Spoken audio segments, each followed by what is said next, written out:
Tonight, we drift into the timeless realms and verdant forests, into the heart of a people whose very existence is a song of grace, beauty, and enduring magic. We begin the ancient saga of the Elves, the first people, whose lives span centuries and whose memories stretch back to the very dawn of the multiverse. Imagine, if you will, a being of unparalleled grace, with eyes that hold the wisdom of forgotten ages, and a spirit that dances with the whispers of the wind. Elves are renowned throughout the multiverse for their slender forms, their sharp, elegant features, and their pointed ears, which are keen to the subtlest sounds of the world. But their true distinction lies not merely in their physical beauty, but in their very essence. They are a people touched by magic, deeply connected to the natural world, and blessed, or perhaps burdened, with lifespans that dwarf those of almost every other race. Where a human might live a mere century, an elf can see 7, 8, or even 9 centuries pass, giving them a perspective on time that is both patient and profound. A human's life is but a fleeting blink to an elf, a single, hurried breath. Their long lives grant them a unique wisdom, a deep understanding of cycles, of nature's seasons, of empires rising and falling, of magic waxing and waning.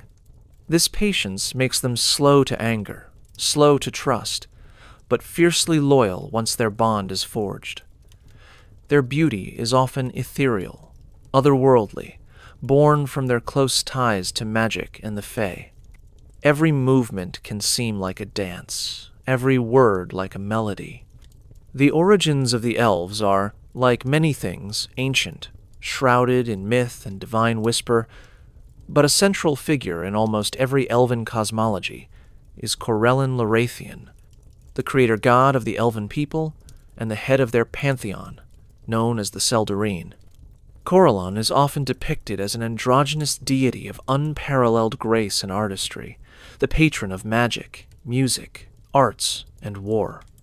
One common myth tells of Corellon standing at the dawn of creation, touched by the beauty of nascent worlds. From his own divine blood, mingled with starlight and moonlight, or perhaps from the very essence of the Feywild, he breathed life into the first elves, instilling within them the love of beauty, the gift of magic, and a deep connection to the natural order.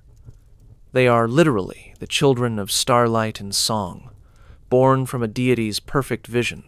The Sundering itself, the Elven pantheon, is a collective of benevolent, mostly deities, who watch over the Elven people. Beyond Corellon, there is Sayanine Moonbow, the goddess of the moon, mysticism, dreams, and death, who guides souls to their rest and oversees the subtle magic of prophecy and illusion. There is Solanor Thelandira, the master archer and god of hunting, archery, and wilderness survival, whose arrow always finds its mark. Rillifain Ralathil watches over the wild places, the Fae, and the harmony of nature. Each deity in the Sundering embodies an aspect of Elven ideals, and their collective vigilance provides spiritual guidance and protection, binding the Elven people across the vastness of the multiverse. Unlike other pantheons that might squabble, the Sundering often acts as a unified force, a powerful collective mind, guiding their chosen people. The spiritual homeland of the Sundering, and the ultimate destination for many Elven souls, is the celestial realm of Arvindor. Imagine a plain of breathtaking, timeless beauty, forests of impossibly tall, luminous trees that hum with living magic, lakes of crystal-clear water reflecting skies filled with myriad stars, and meadows blooming with flowers that sing soft melodies. It is a paradise of endless twilight, where joy, artistry, and peace reign supreme. Arvindor is the ideal to which all elves aspire, a vision of perfect harmony and magic. Its echoes are seen in the Elven tendency to craft beauty, to live in harmony with their surroundings, and in their deep, almost innate connection to magic.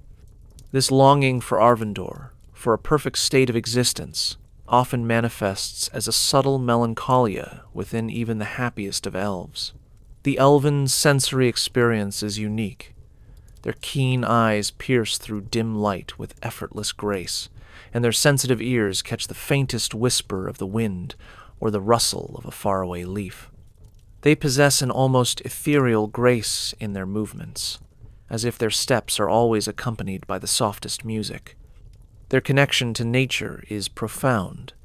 They can often feel the subtle pulse of a living forest, hear the silent growth of a tree, or sense the shift in the wind that portends a change in weather. This heightened awareness of the world, combined with their long lifespans, allows them to perceive the world in a depth that mortals can only dream of. They truly live in the moment, yet their perspective encompasses centuries. Their senses are finely tuned instruments, allowing them to appreciate the world's subtle beauty and its hidden dangers alike, fostering a quiet reverence for existence itself. This deep connection to the land and to the weave of magic made the early elves a powerful and dominant force in the nascent material plane. They built magnificent empires, not with stone and steel alone, but with living wood and shaped earth, woven with intricate magic. Their ancient cities were wonders of seamless integration with nature, their spires rising like ancient trees, their halls echoing with music and arcane power. These were the Golden Ages, times of unparalleled beauty and magical prowess, where elven civilization flourished under the watchful eyes of the Seldarine. But even the most ancient and harmonious people face trials, and the Elven saga is one not only of grace, but of profound schism and heartbreaking tragedy.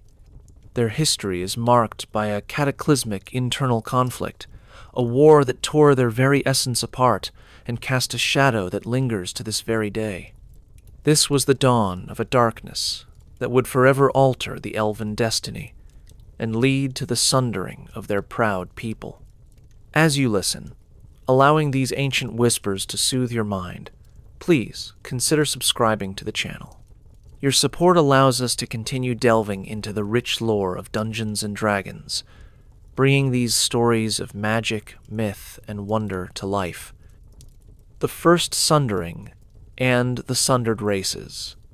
As their empires grew and their mastery of magic deepened, shadows began to stir within the elven heart, leading to a cataclysmic period of internal strife that would forever alter their destiny. This was the era of the Crown Wars, a devastating series of conflicts often known as the First Sundering, a time when elven kind was torn asunder, creating the distinct branches of elves we know today. For millennia, the elven realms flourished, reaching pinnacles of arcane power and artistic beauty. Yet, within this golden age, ambition, pride, and differing philosophies began to fester. The primary cause of these devastating civil wars, which raged for thousands of years, was a desperate struggle for magical supremacy and political dominance. Different elven houses and factions sought to establish their own interpretations of arcane law, to gain control over ley lines of immense power, or to impose their societal ideals upon all elven kind. Some desired to forge ever more potent magic, pushing the boundaries of the weave regardless of the cost, while others sought to preserve ancient traditions and resist radical change. It was a clash of ideologies, amplified by immense magical power and the inherent pride of a long-lived race. The scale of the Crown Wars was staggering. Entire forests were incinerated by arcane firestorms. Mountains were leveled by unleashed magical energies. Proud cities, wonders of elven craftsmanship, crumbled to dust under barrages of destructive spells. The very land screamed under the assault, its essence scarred by the unbridled use of magic. These were not mere skirmishes. They were total wars, waged with divine blessings or curses, epic magical duels between archmages, and vast armies of skilled warriors clashing in a conflict that reshaped continents and scarred the very soul of Elven society. The reverberations of these wars can still be felt in the deepest parts of the material plane, in forgotten ruins and haunted forests that bear the scars of ancient Elven fury. At the heart of this escalating conflict, manipulating its darkest currents, was Lolth, the Spider Queen. Once known as Araushni, she was a powerful Elven deity, Corellon Larethian's consort, and a goddess of artisans, fate, and destiny, beloved by many. But ambition and envy corrupted her. As Corellon's power grew, so too did her jealousy, and she became increasingly resentful of his authority and his vision for Elvenkind. She saw the simmering tensions of the Crown Wars not as a tragedy, but as an opportunity. She began to subtly twist the hearts of various Elven factions, particularly those who sought power through dark magic and subterfuge. She whispered promises of dominion, of unchallenged arcane might, preying on pride and resentment. Lolth's treachery reached its zenith when she orchestrated a grand conspiracy, uniting several disgruntled deities and monstrous entities in an attempt to overthrow Corellon and seize control of the Seldarine.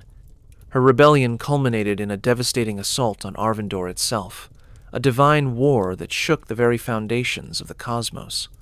Corellon, wounded but ultimately triumphant, defeated Lolth and her co-conspirators.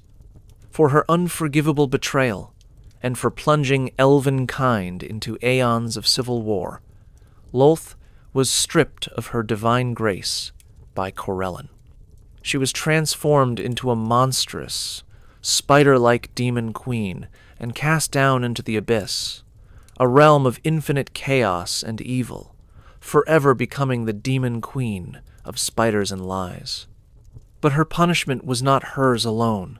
All elves who had pledged themselves to Lolth, who had embraced her dark philosophies and reveled in the bloodshed of the Crown Wars, shared her damnation. As she was cast down, so too were her followers. They were forever severed from the grace of Corellon and the light of the Seldarine. Their very forms were twisted and corrupted, their fair skin darkened to shades of obsidian or ash. Their once elegant forms became gaunt, and their hair, once vibrant, turned white as bone or silver. Their deep connection to magic was warped, now favoring darkness, deception, and the predatory arts of the spider. This was the birth of the Drow, the Dark Elves, forever exiled to the lightless depths of the Underdark. The descent into the Underdark was a harrowing, desperate journey. Stripped of their sun-revering forms, the Drow had to adapt or perish in the endless night. They found refuge in vast, echoing caverns, learning to navigate the subterranean rivers and survive among the monstrous denizens of the deep. Here, Lolth's influence became absolute. Her tyrannical doctrine of chaos, treachery, and matriarchal dominance shaped their entire society. Drow cities, like the infamous Menzoberranzan, became intricate webs of power where cunning and backstabbing were virtues, and the favor of the Spider Queen was sought through horrific sacrifices and constant infighting. Their existence became one of endless intrigue, betrayal, and a desperate struggle for dominance, all in the name of a cruel, capricious goddess. While the Drow were cast into eternal shadow, the remaining Elvenkind also underwent profound changes, solidifying into the distinct subraces we know today, each marked by their choices during the Crown Wars and their relationship with the natural world. The High Elves, often referred to as Gold Elves or Sun Elves in some settings, represented the pinnacle of Elven arcane civilization. They were the most resistant to Lolth's corruption and maintained the purest connection to Corellon and the Seldarine. They clung to their ancient traditions, their grand magical cities, and their mastery of powerful arcane magic. They are often characterized by their noble pride, their aloofness from other races, and their deep commitment to preserving ancient knowledge and high culture. Their skin is typically bronze, their hair gold, copper, or black, and their eyes green or gold. They prefer grand, elegant architecture, often crafted from magically shaped stone or crystal, and their cities hum with centuries of accumulated magic. They often bear the burden of their ancestors' mistakes, haunted by the memory of the Crown Wars, but remain steadfast guardians of arcane lore. In contrast, the Wood Elves, sometimes known as Copper Elves or Sylvan Elves, embraced a different path. Disillusioned by the destructive arcane wars and the corruption that led to the sundering, they retreated from the grand cities and embraced a simpler, more harmonious existence deep within the ancient forests. They forged a profound connection to nature, becoming masters of woodcraft, archery, and wilderness survival. They are often more primal, wary of outsiders, and fiercely protective of their natural homes. Their skin tends to be a coppery hue, their hair ranging from browns to blacks, and their eyes green, brown, or hazel. Their homes are often seamlessly integrated into the living forest, camouflaged and protected by natural magic. They prefer the quiet wisdom of the wild over the intricate politics of city life, finding solace and strength in the enduring cycles of nature. Even before the sundering, other elven offshoots existed, though often rarer or more isolated. The sea elves adapted to aquatic life. Their forms subtly changed to breathe water, their skin often green or blue, their eyes adapted to the dim light of the ocean depths. They formed communities among coral reefs and kelp forests, becoming guardians of the seas. The Averial, or winged elves, soared through the highest mountain peaks and above the clouds, their magnificent feathered wings a testament to Corellon's diverse creation. Many of them perished during the Crown Wars, or retreated to remote, unreachable enclaves, becoming a rare and almost legendary sight. The Crown Wars and the subsequent sundering left an indelible mark on all elven kind. It was a period of immense suffering, a wound that never truly healed. It taught the elves profound lessons about the dangers of unchecked power and the corrupting influence of ambition. It scattered their people across the plains, forcing them to adapt and evolve, forever shaped by the tragedy that gave birth to their many distinct identities. The echoes of this ancient conflict still reverberate through elven societies, shaping their cautious demeanor, their long memories of betrayal, and their deep-seated animosity towards their drow kin. But even in this tragic division, the enduring spirit of elven kind persisted, adapting to new homes and forging new traditions, continuing their long saga across the ages. The Feywild's Embrace, Eladrin and Shadar-kai. As the multiverse pulsed with its own vibrant and somber energies, other branches of elven kind found themselves drawn into the very essence of the planes themselves, transforming into beings shaped by worlds beyond their original home. We turn our gaze to two such peoples, reflections of the elven spirit molded by diametrically opposed realms, the radiant Eladrin of the Feywild, and the melancholic Shadar-kai of the Shadowfell. Here, where colors are brighter, emotions are grander, and magic saturates the very air, reside the Eladrin. These elves are not just visitors to the Feywild. They are its children, their forms and spirits interwoven with its mutable, dreamlike essence. For the Eladrin, the Feywild is home, and its wild, untamed magic flows through their veins, shaping their very appearance and their capricious natures. The defining characteristic of the Eladrin is their profound, almost painful connection to emotion. Unlike other elves who might feel emotions deeply, but with a certain control, Eladrin literally embody their dominant feeling. Their very skin, hair, and even their clothing might subtly shift in color and texture to reflect their mood. An Eladrin overcome with joy might glow with vibrant hues of emerald green or golden yellow. Flowers might spontaneously bloom around their feet, and their touch might inspire euphoria. Their movements become light, almost dancing. One experiencing profound sorrow might appear in shades of deep blue or gray.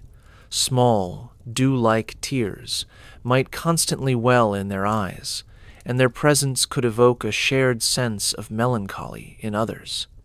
Their movements become slow, deliberate, laden with a gentle sadness. An Eladrin consumed by anger or wrath might blaze with fiery red or stark black, their hair seeming to crackle with static, and the air around them might become hot or charged. Their movements are sharp, decisive, echoing their fury. Those in a state of tranquil contentment or serenity might display soft pastel colors, their presence radiating a quiet peace, and the air around them might feel cool and refreshing. Even fear can transform them, their skin paling, their form seeming to shimmer and become insubstantial as they instinctively seek to evade danger.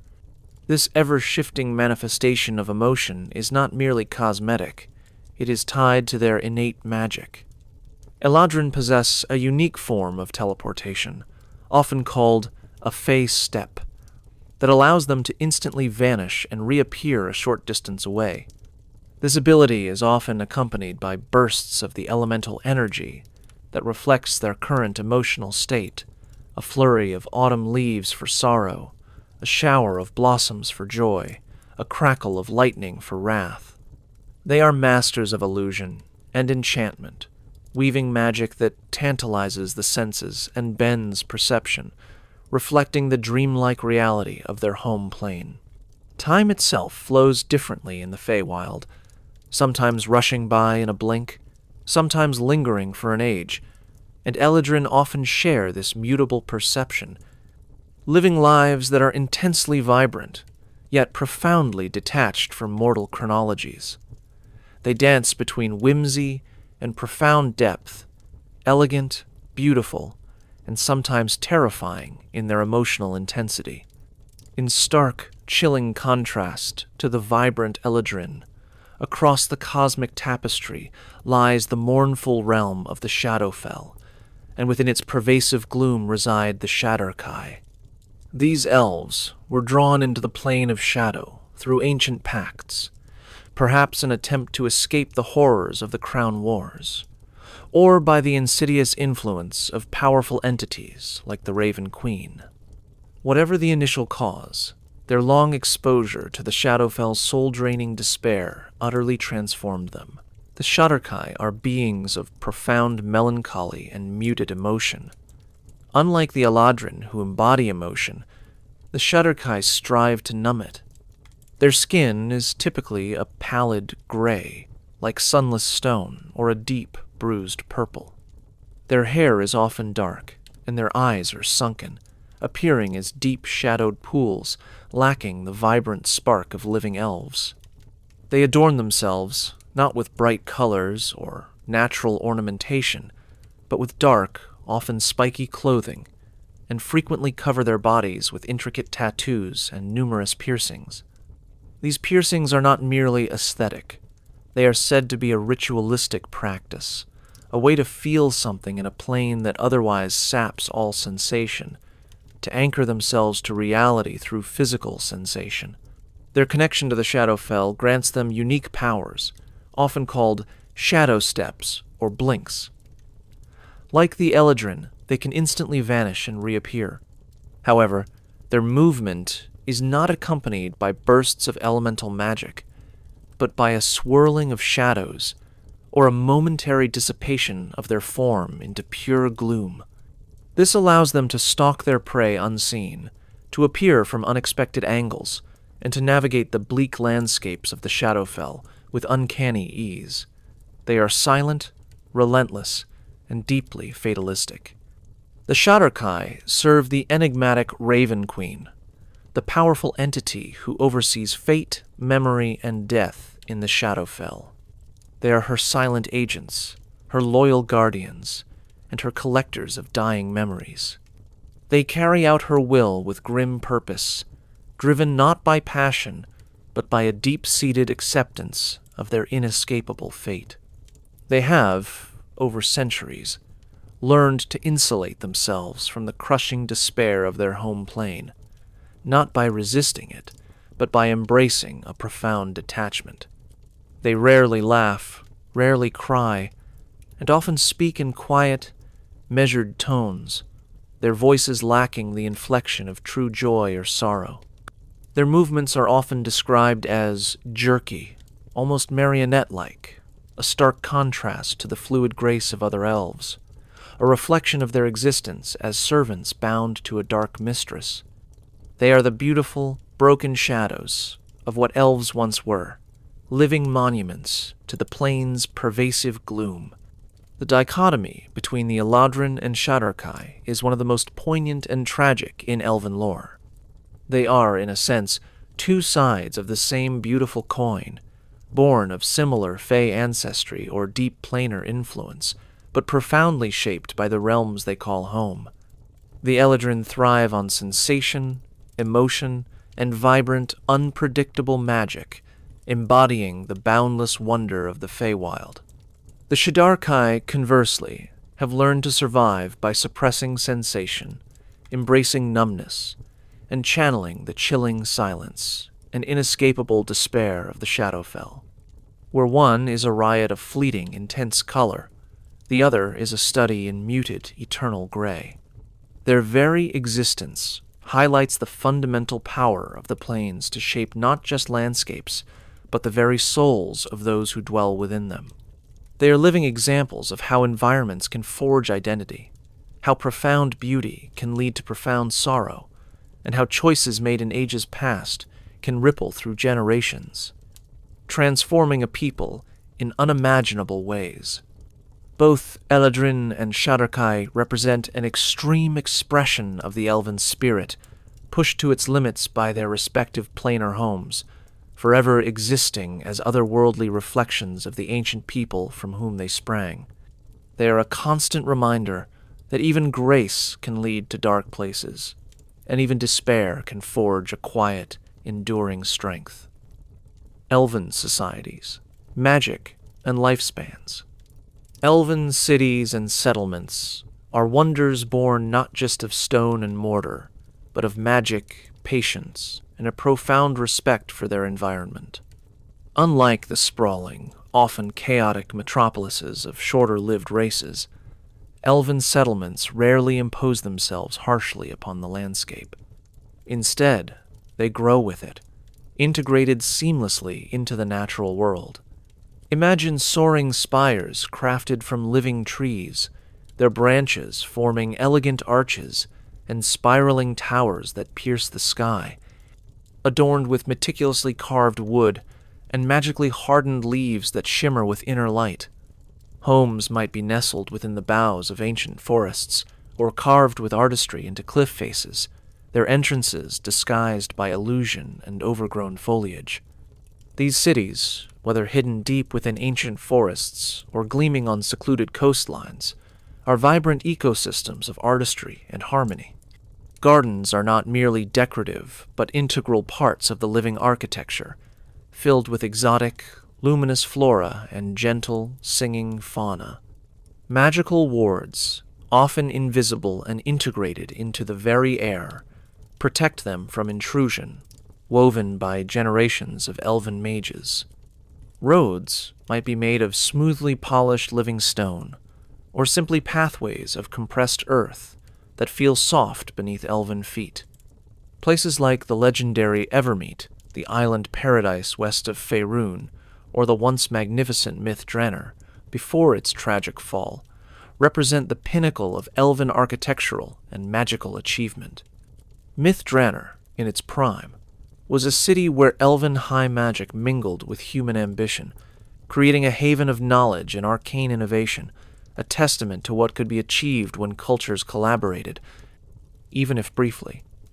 These settlements are not just places to live, they are living works of art, imbued with the spirit of the elves themselves.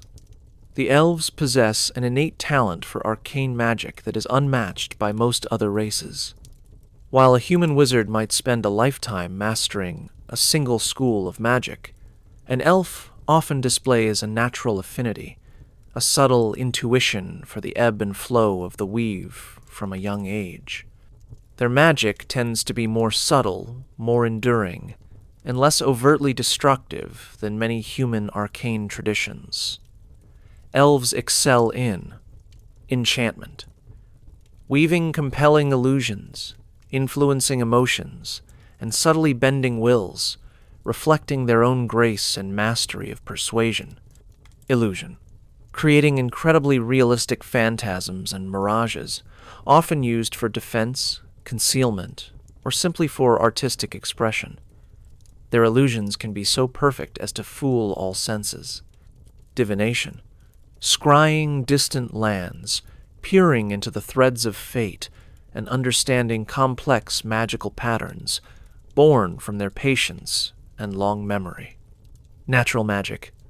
Especially for wood elves, their magic often draws directly from the vital forces of the forest, coaxing plants to grow, speaking with animals, and channeling the primal power of the earth and sky.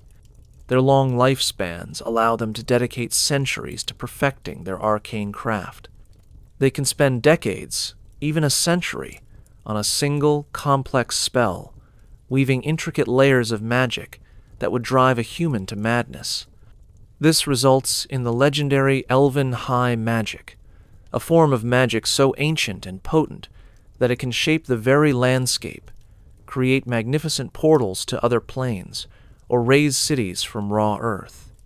High magic is not merely a collection of powerful spells, it is a philosophy, a way of interacting with the weave on a fundamental level, understanding its true nature rather than simply manipulating its surface.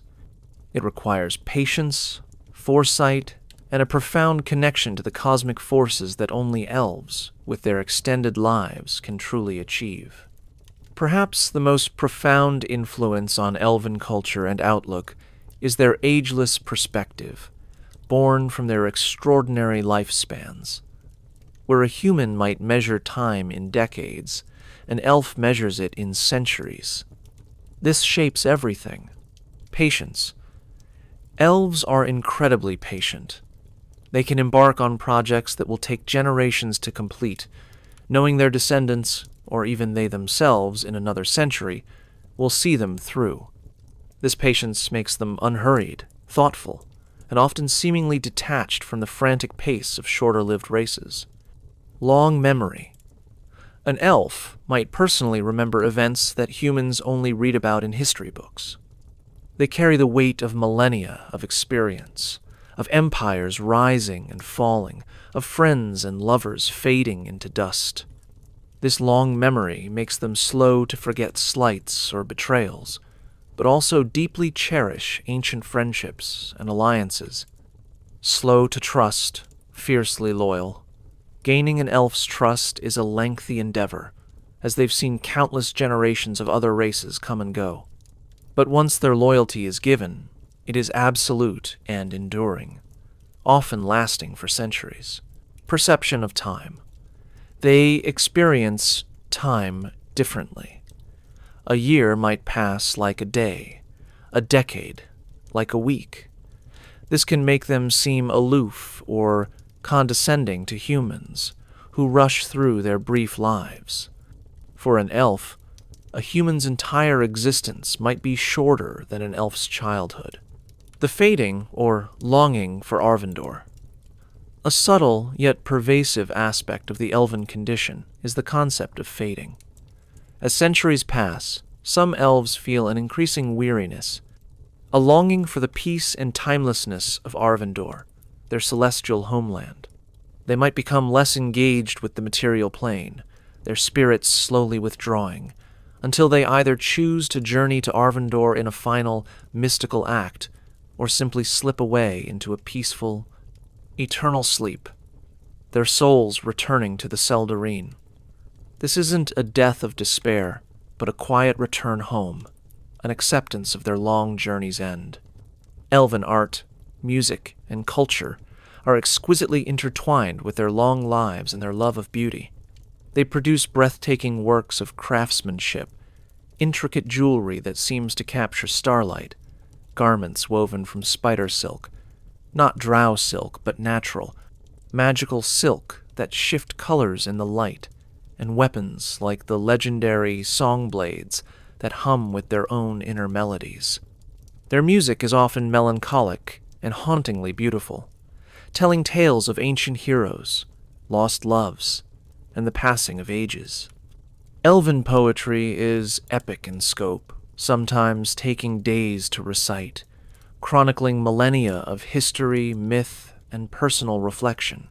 Festivals are grand, joyous affairs, often tied to natural cycles or celestial events, lasting for days or weeks, filled with music, dance, and revelry that draws deeply from the magic of the land. Every aspect of their culture is infused with a patient perfectionism and a reverence for enduring beauty. In warfare, elves are masters of precision, agility, and the strategic use of magic. They rarely engage in pitched, head-on battles, preferring to use their knowledge of the terrain, their superior senses, and their potent magic to their advantage. Archery. The elven longbow is legendary. Elven archers are unrivaled, capable of firing volleys with devastating accuracy and speed, often from hidden positions within dense forests or from great distances. Ambushes and hit-and-run tactics. Their preferred method of engagement, drawing enemies into traps, striking swiftly and silently, then melting back into the shadows or the forest. Magical superiority. Elven spellcasters are potent forces on the battlefield, weaving illusions to sow confusion, summoning elemental allies, or raining down precise magical attacks. Their command of the weave allows them to manipulate the very battlefield. Discipline and patience. Elven warriors are highly disciplined, capable of holding their ground against overwhelming odds, or waiting patiently for the perfect moment to strike. They fight with a serene intensity, their movements fluid and deadly. Elven wars, though rare in their full-scale eruption, are devastating when they occur. They are fought with ancient grudges and with a deep understanding of long-term consequences, often for the preservation of their sacred lands or against existential threats. As we conclude this part of our journey, we recognize the elves as a people truly shaped by their past and their profound longevity. Their beauty, their magic, their art, and their patience are all products of lives lived on a different scale, a testament to the enduring power of history and the silent grace of time. Our saga nears its close. We have explored the deep roots of elvenkind, witnessed their fragmentation, and understood their unique relationship with magic and time. Now, we will consider their interactions with other races, their gradual withdrawal from the mundane world, and the enduring legacy they leave upon the multiverse. Fading echoes and enduring legacies. We have journeyed through the genesis of elvenkind, born of starlight and divine grace. We have witnessed the profound fracturing of their people in the devastating Crown Wars, leading to the creation of the Drow, the High Elves, and the Wood Elves. We have explored the unique transformations that birthed the vibrant Eladrin and the melancholic Shadar-kai, each shaped by the raw essence of their adopted planes. Now, as our timeless saga draws to its quiet close, we consider the elves' intricate dance with other races, their gradual retreat from a changing world, and the eternal legacy they leave etched upon the very soul of the multiverse. The relationships between elves and other races are as varied and complex as the centuries they have witnessed. Their profound longevity often creates a natural distance, a feeling of watching fleeting shadows on a grand, slow-moving stage. With humans, their most common neighbors, elves hold a curious mix of respect, amusement, and occasional frustration. Humans, with their rapid lifespans, seem to live in a constant rush, building and destroying empires within what an elf considers a mere blink of an eye. Elves can admire humanity's boundless ambition, their rapid innovation, and their surprising resilience. Yet, they often find humans to be impulsive, short-sighted, and tragically prone to repeating mistakes. For an elf, falling in love with a human is an act of profound heartbreak, knowing they will inevitably witness their beloved's fleeting existence pass by in what feels like a mere season. Despite this, alliances are forged, friendships blossom, and sometimes the threads of elven and human destiny intertwine, leading to the fascinating existence of the half-elves. Dwarves represent an ancient rivalry, often rooted in conflicts over underground territories, resources, or differing philosophies. Where elves are fluid, adaptable, and tied to the surface world and magic, dwarves are rigid, unyielding, and bound to the deep earth and craftsmanship. Their ancient wars, particularly over the control of mountain ranges, are legendary.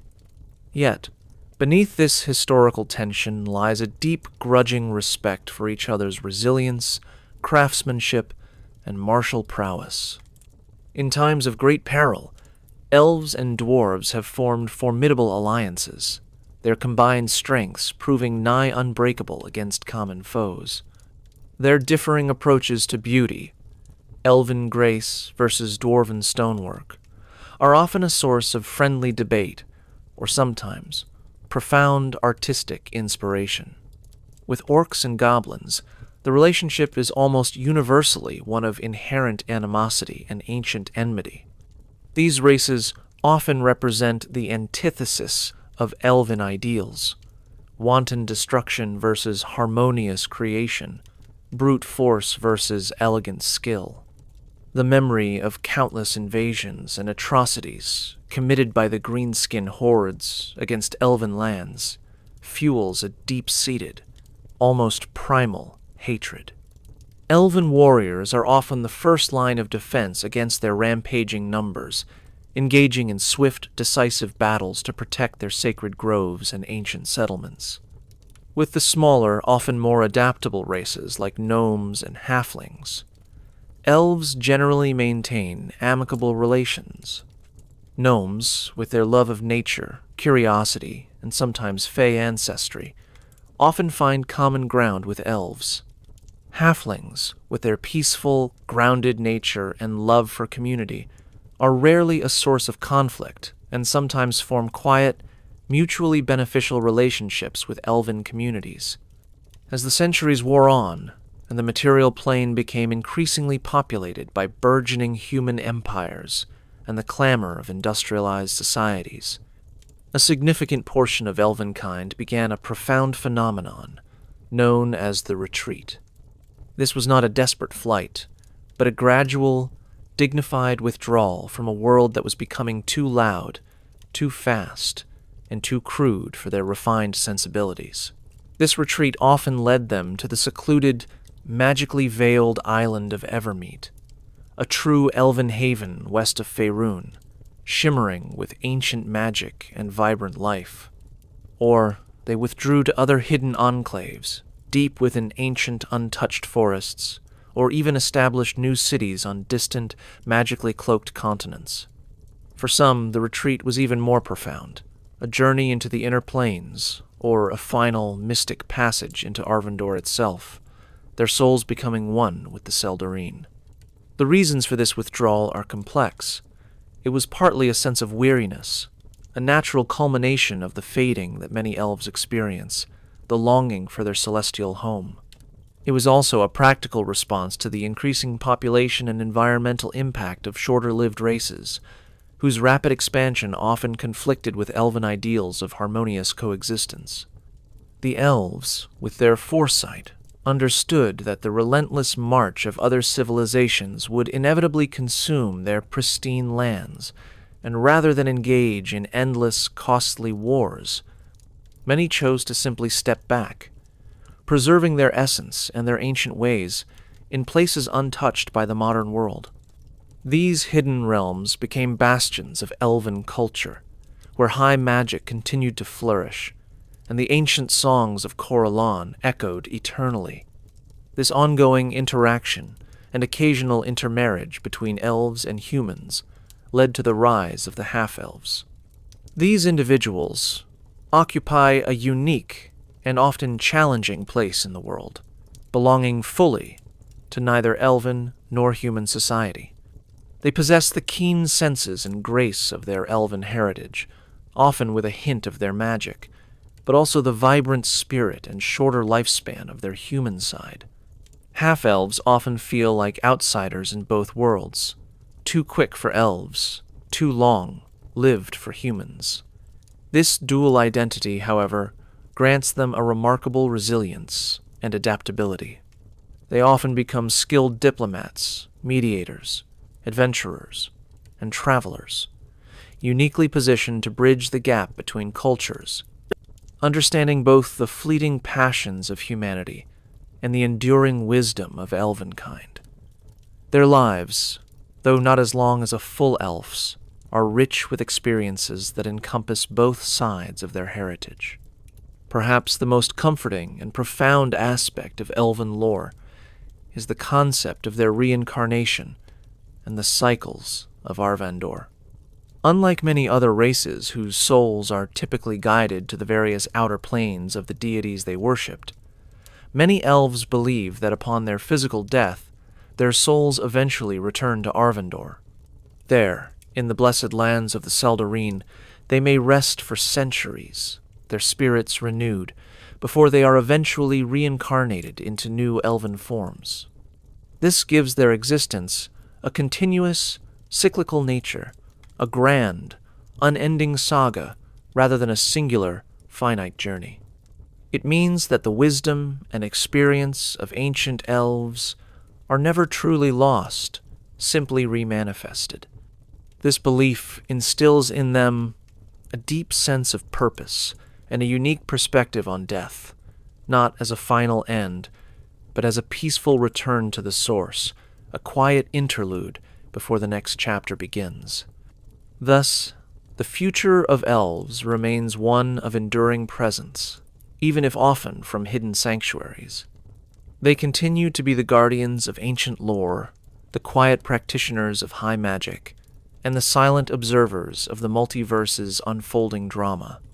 Their subtle influence is felt in the preservation of pristine wilderness, in the whispers of forgotten magic, and in the occasional emergence of a lone elf from a hidden realm, carrying a timeless wisdom into a rapidly changing world. They are a constant reminder that beauty and grace, though sometimes fleeting, can endure through the longest ages. And so, our journey through the enduring saga of the First People comes to its gentle close. We have witnessed the birth of elves from starlight, the tragic sundering of their kind, and their profound adaptation to the very essence of the multiverse. We have explored their timeless societies, their innate connection to magic, and the quiet dignity with which they navigate centuries. The elves are a testament to grace and sorrow, to ancient power and an unending beauty. Their story is not just one of magic and conflict, but of enduring spirit, of a people who have learned to live with the weight of ages, to cherish the fleeting moments, and to find peace in the cyclical nature of existence. They remind us that true strength lies not always in overt power, but in resilience, in the preservation of beauty, and in the quiet, profound wisdom that only time can bestow. May your own rest tonight be as peaceful and enduring as the slumber of ancient trees, and your dreams be filled with the quiet magic that stretches back through the ages.